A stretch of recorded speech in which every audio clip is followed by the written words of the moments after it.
morning, good evening, everyone. This is Luda Kopikina with GAI Insights. Welcome to Daily AI News, where we rate AI developments essential, important, or optional, and point you in the right direction where the most action is.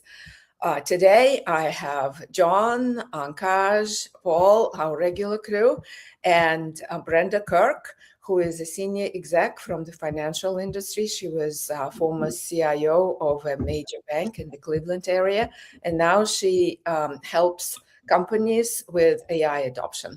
Welcome, Brenda. Thanks for having me. Good morning. Good morning. Okay, so the articles are at gaiinsights.com/articles. Please follow along and let us know what you think. Let's start with the first article, Ankaj, please. Thanks, Luda. So the first one that we have for today comes from our favorite Ethan Mollick, and he has published a guide to which AI to use in the agentic era. A pretty cool summary. He does a really good job of getting it to be very easy reads. What do you think about this one, Brenda?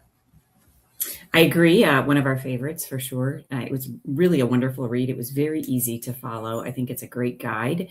I like the way that he's just positioned it so easily to say, hey, we've got this shift happening from chatbots into agentic work, and it now means you have to think broader than just the model. I loved the examples that he gave that were so simple about asking, asking the questions and getting very different results, even using the same model, making sure that you're thinking about the apps that are accessing those models and the harnesses. So I thought it's a great article. I rated it essential, primarily because I think that this is something that could be used to help along some conversations, particularly around compliance and governance. When you start to think about procurement, I think this is a really great guide, not only for the AI leader, but for peers of the AI leader as well.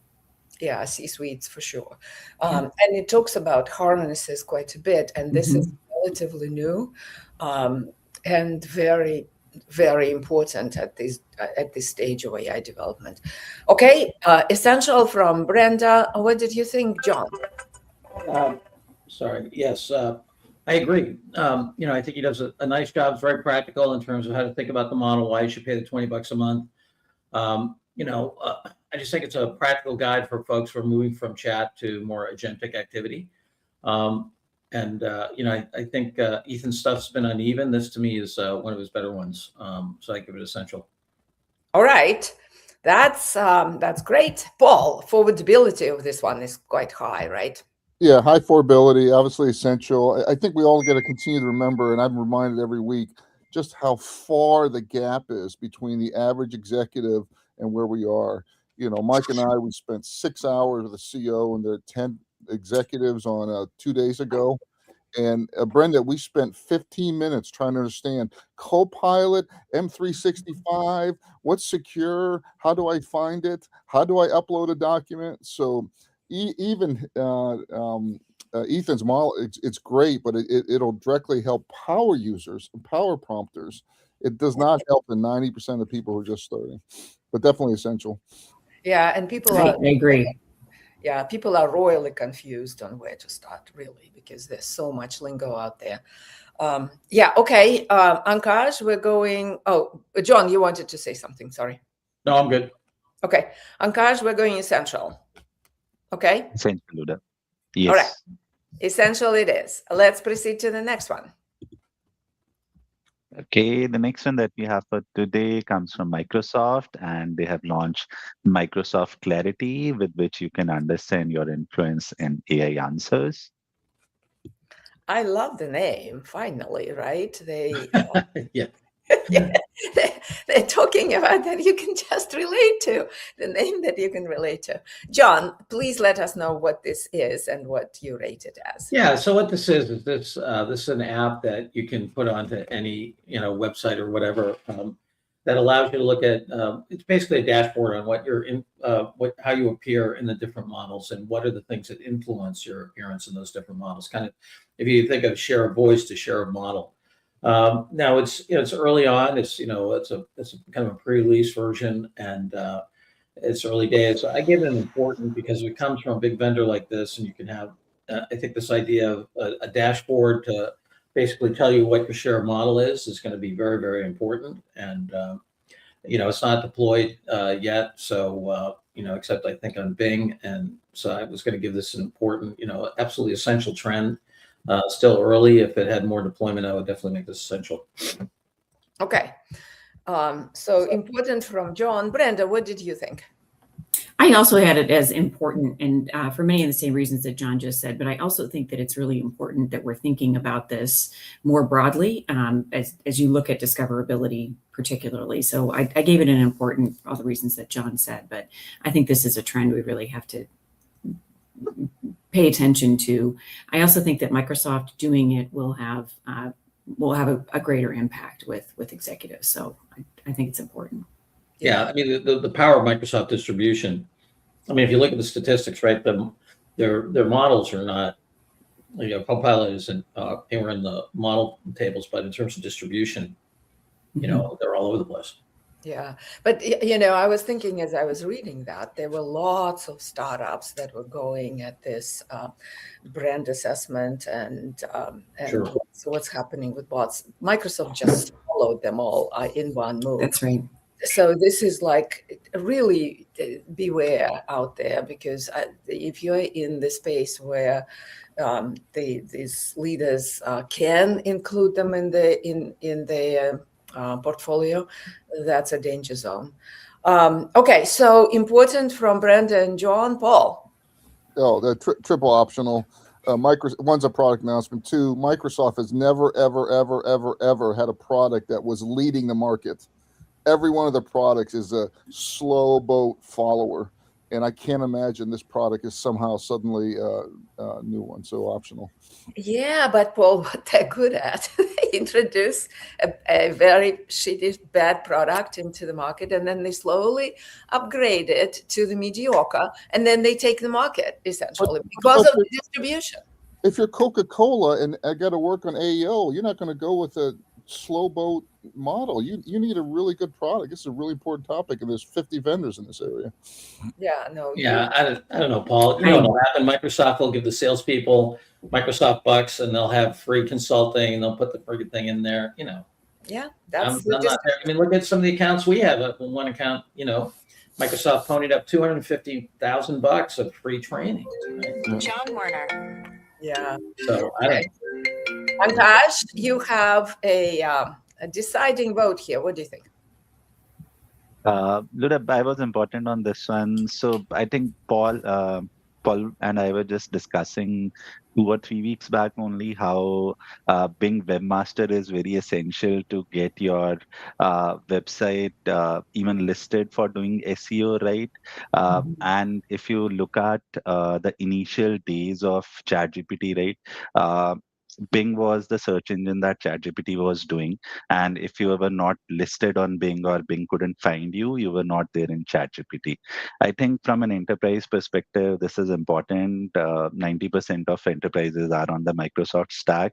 There are tidbits, technical stuff that we don't know about how the SEO part works or the AEO part works now. But Luda, as you mentioned, a lot of startups will feel the punch here because a lot of them were just focused on this aspect where they were helping brands identify their presence in AEOs. And I think there's nothing stopping Google from doing this. So the implication for AI leaders is that they should just wait for someone like Google to come out their own set of tools as they have with Google Analytics, Google SEO, etc.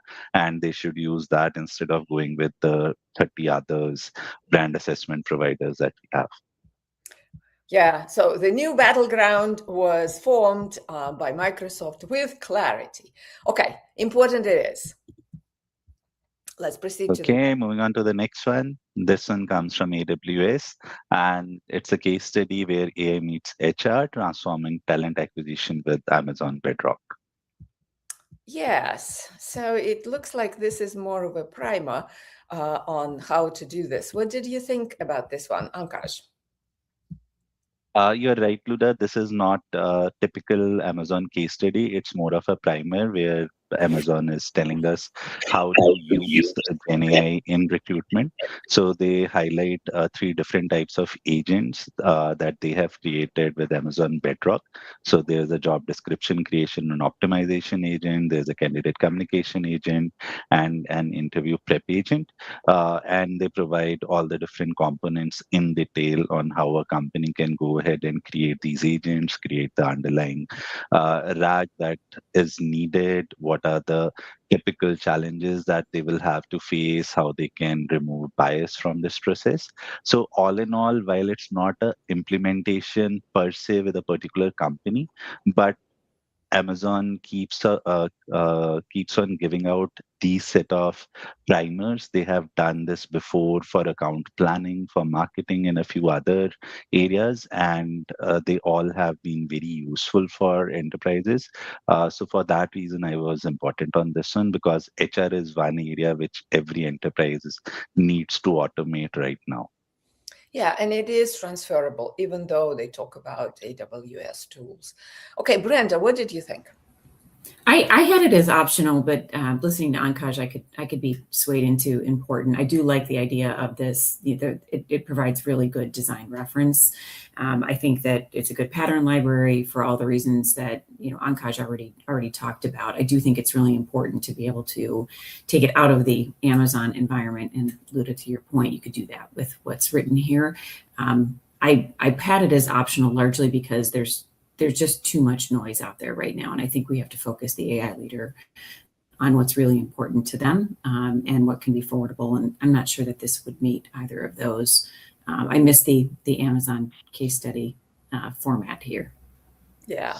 Okay. So important, optional. John, what do you think? You're on mute. Yeah, I had this as optional. I do think HR is an important area. I agree with Ankaj. I just didn't see a whole lot of insights in here beyond, basically here's how you automate the thing conceptually and, all the normal Amazon pushing their product. So I was going to give it an optional. Yeah, I was optional as well. Paul, where were you? Triple optional. One, this is, I'll make sure honestly, this is a commercial for the build stuff. HR shouldn't be building stuff. Second is companies have too many use cases. You get 50 or 100 companies at the senior level. You're not prioritizing HR. You're prioritizing your top customers and your departments that are really transforming it. So the last thing you want to do is build or spend money on AI implementation HR. So triple optional. Yeah. Well, I just disagree. I think HR is going to be a huge leverage point. It's so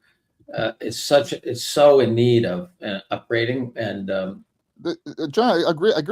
But the point is priorities. I mean, would you tell some of the companies we're working at to prioritize above customer and sales and customer research? No, but that doesn't mean you don't have anything going on in HR just because it's not the first priority. I don't think they should get $1 million to go build a custom app. So it's, you guys, HR was always the last priority. That's why they're always lagging.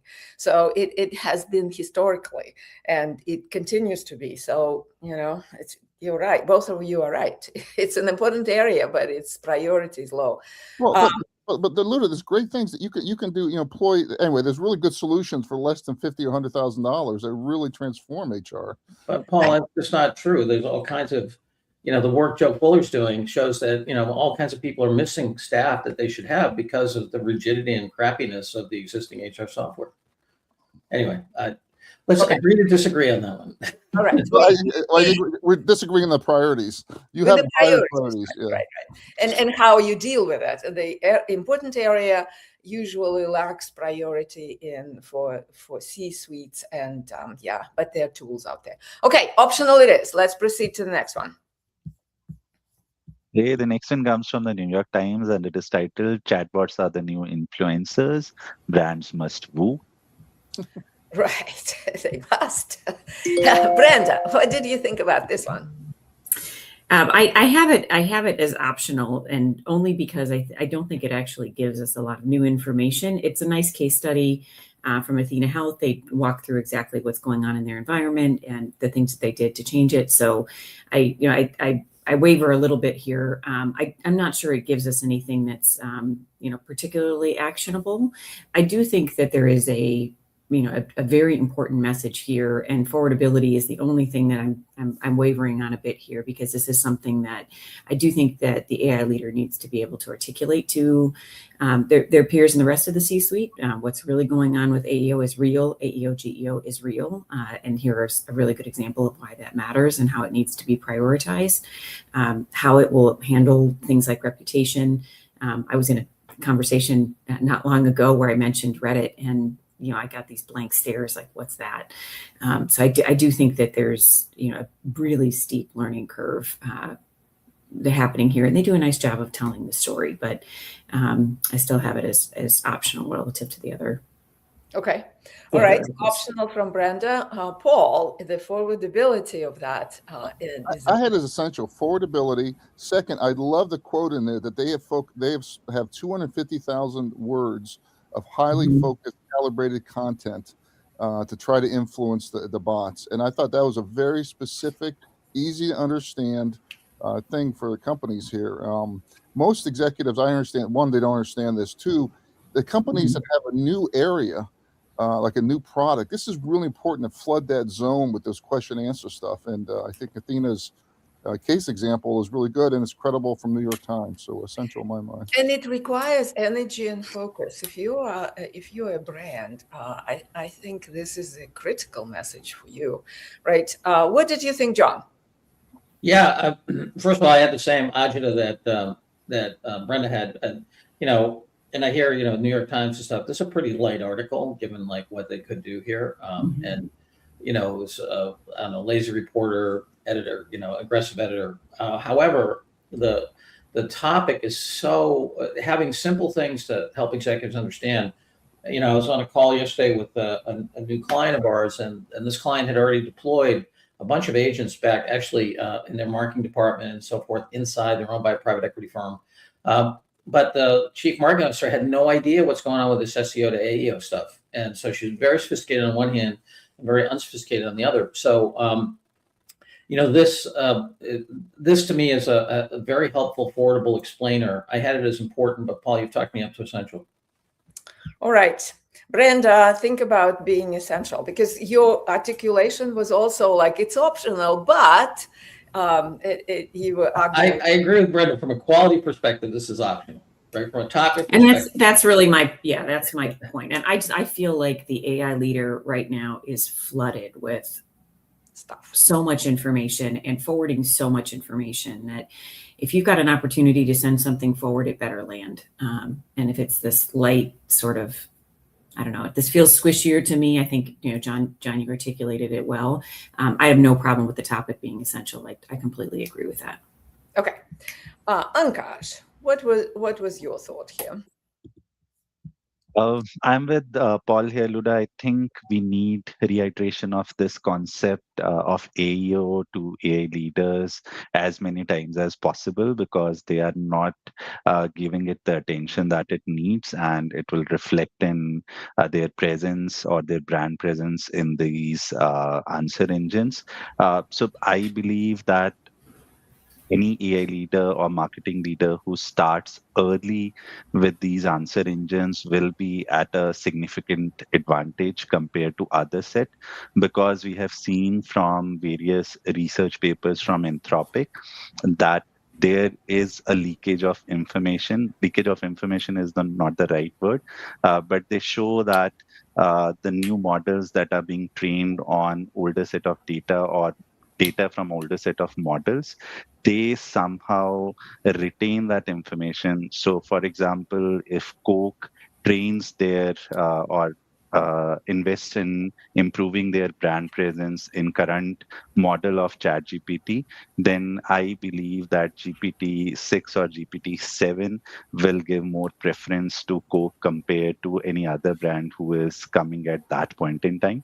There is no AEO specific research which highlights this, but there have been multiple research papers which now talk to this, that answer engines, they capture or they memorize certain set of information, which they then again share with as result of different prompts that are given to them. So from that perspective, I think AI leaders need to understand the importance of this and need to start sooner rather than later.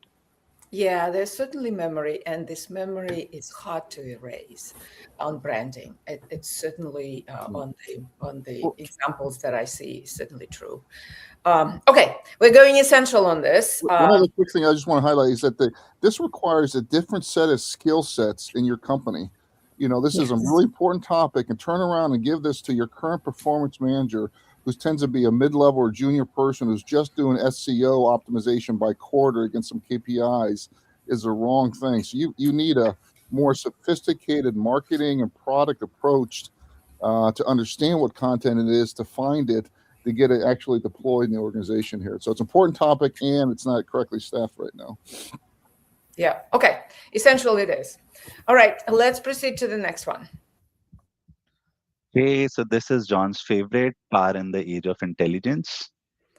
Yeah, well, man, Packy McCormick, not boring. No, but bloviating. I mean, my God, this guy just spends so much time doing a crappy job of recounting industrial history and stating the obvious, which is that if you have a business model that builds up market power, you in fact win. And he goes through Ford and McCormick. Well, he doesn't really go into McCormick.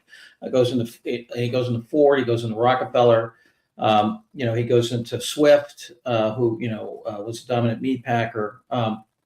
He basically says, "Hey, look, it's not just about the software of the existing model. It's about figuring a new model. It can be software, can be hardware, can be a lot of things." Then he, kind of throws a love kiss to SpaceX that says, "Okay, now they're vertically integrating into data centers and communication with SpaceX." It's just there's so much written about this that's so much more articulate than this, and there's a whole field of it called industrial economics. This is. And I'd be fine if he did it. No, I wouldn't be fine. I'd still say it was optional. But he just spends so much time just missing so many things. He basically is talking about market power, but doesn't talk about how they exercise that power beyond the obvious. You have a guy like Rockefeller. Rockefeller was like Gates. He was right up to or over early Gates, not current. Give money away Gates. He was right at or beyond what's legal. And you look at what these guys, the hyperscalers, have all done illegal activity in the creation of their models, right? They've stolen IP. And so he leaves all this stuff off about, a lot of these people. I don't know the history of Swift that well, but, Ford, vertically integrated. Rockefeller was absolutely aggressive. I have a buddy whose great grandfather was burned out by Rockefeller because he had oil leases. Rockefeller sent his thugs down and burned them out, and then he bought the stuff from him because he didn't have any distribution market power. So this is, anyway, enough. Optional. Okay, a very passionate recital here from John. It is a long article, and it actually just says build your market power at the end. Yeah, so, what it lacks in insight, it makes up for in bloviation. Well said. Okay, so Brenda, what did you think? I hope you're not essential over here. I'm definitely, I might give it a Paul triple optional here. I do think that's a long form thesis. It's not operational guidance. It's not breaking news. Useful for software leaders maybe thinking about modes and distribution, but outside of that, no, I'm with John 100%. I was so eager to hear your assessment of it, John. And Luda, what happened to Twitter? I thought Twitter was supposed to be. I didn't know you could actually do a post this long. I know. It's supposed to be short things here. So I was reading and saying, where is it going? When is it going to stop? Okay, Ankash, we're going optional, triple optional for that matter. Okay with you? Okay. All right. Optional it is. Let's proceed to the last one. Okay, the last one that we have for today comes from Cohere, and Cohere Labs have launched Tiny Aya, making multilingual AI accessible.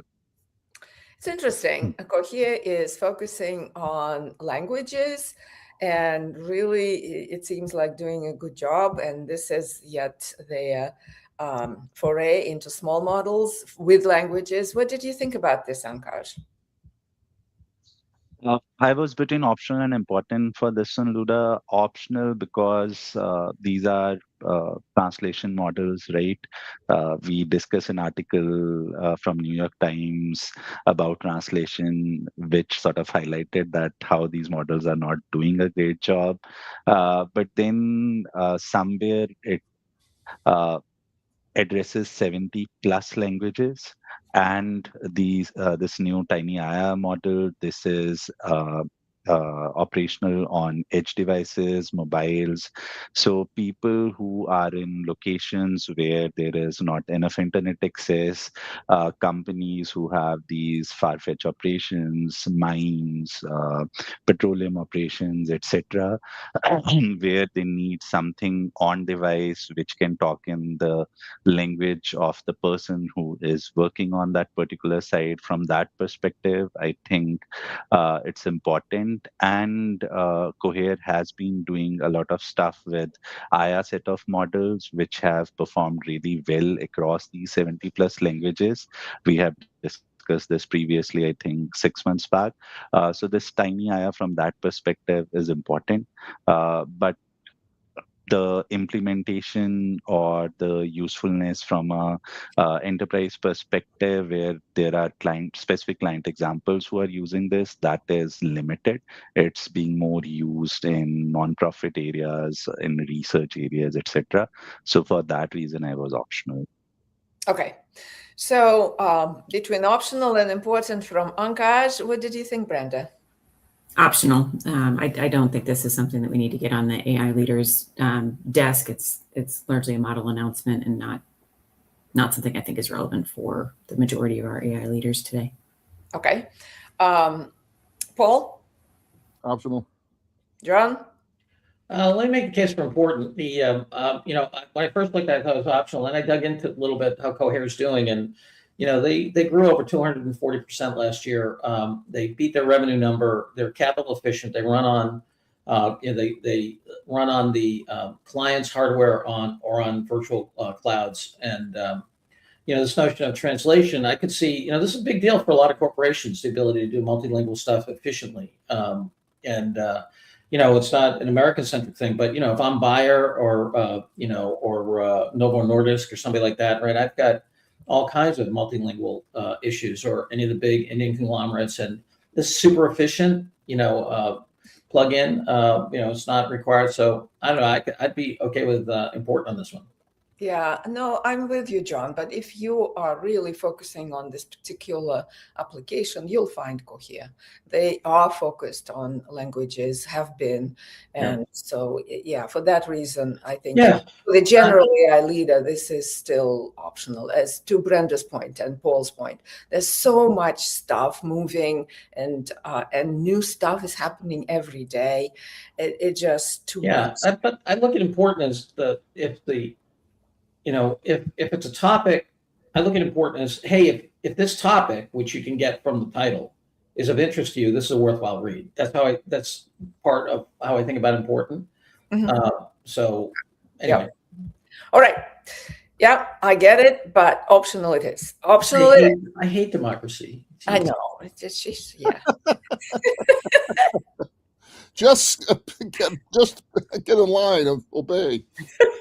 Life would be so much You'll easier. get to facilitate tomorrow, so you could rate it differently. I'm gonna buy a piece of chalk that's like this big. It'll just, Okay, as we're preparing the scorecard, Kevin has a new suggestion for us that I love it. The new scoring criteria is the level of bloviation. Awesome, I love it. This is awesome, right? Okay, so today we have 2 essential, 1 important, and 3 optionals. Any announcements, Paul, John? Yeah, we have March 2nd coming up at 7 p.m. Monday is our Ashish Bhatia is going to do a demo of Claude Code and OpenClaw, 2 of the most hottest items right now. I'm deep in the OpenClaw world right now, and Brenda, my brain, it's really helping me understand that instead of having task-centric tools go to ChatGPT and everything else, is having everyone's going to have a work personal assistant and a home personal assistant, and it's coming really soon, and it's a very different way. And if I was telling John yesterday, if I'm Goldman Sachs and I have 15 people doing equity research, I want all 15 people having best in class personal work assistants, because they're going to be so powerful. So unbelievable innovations are coming. Yeah, I agree. Very exciting. Yeah, very exciting. Okay. And also scary. Very scary, because people now very scary. Computers, right, side by side to do this. This will have to get resolved before it goes en masse.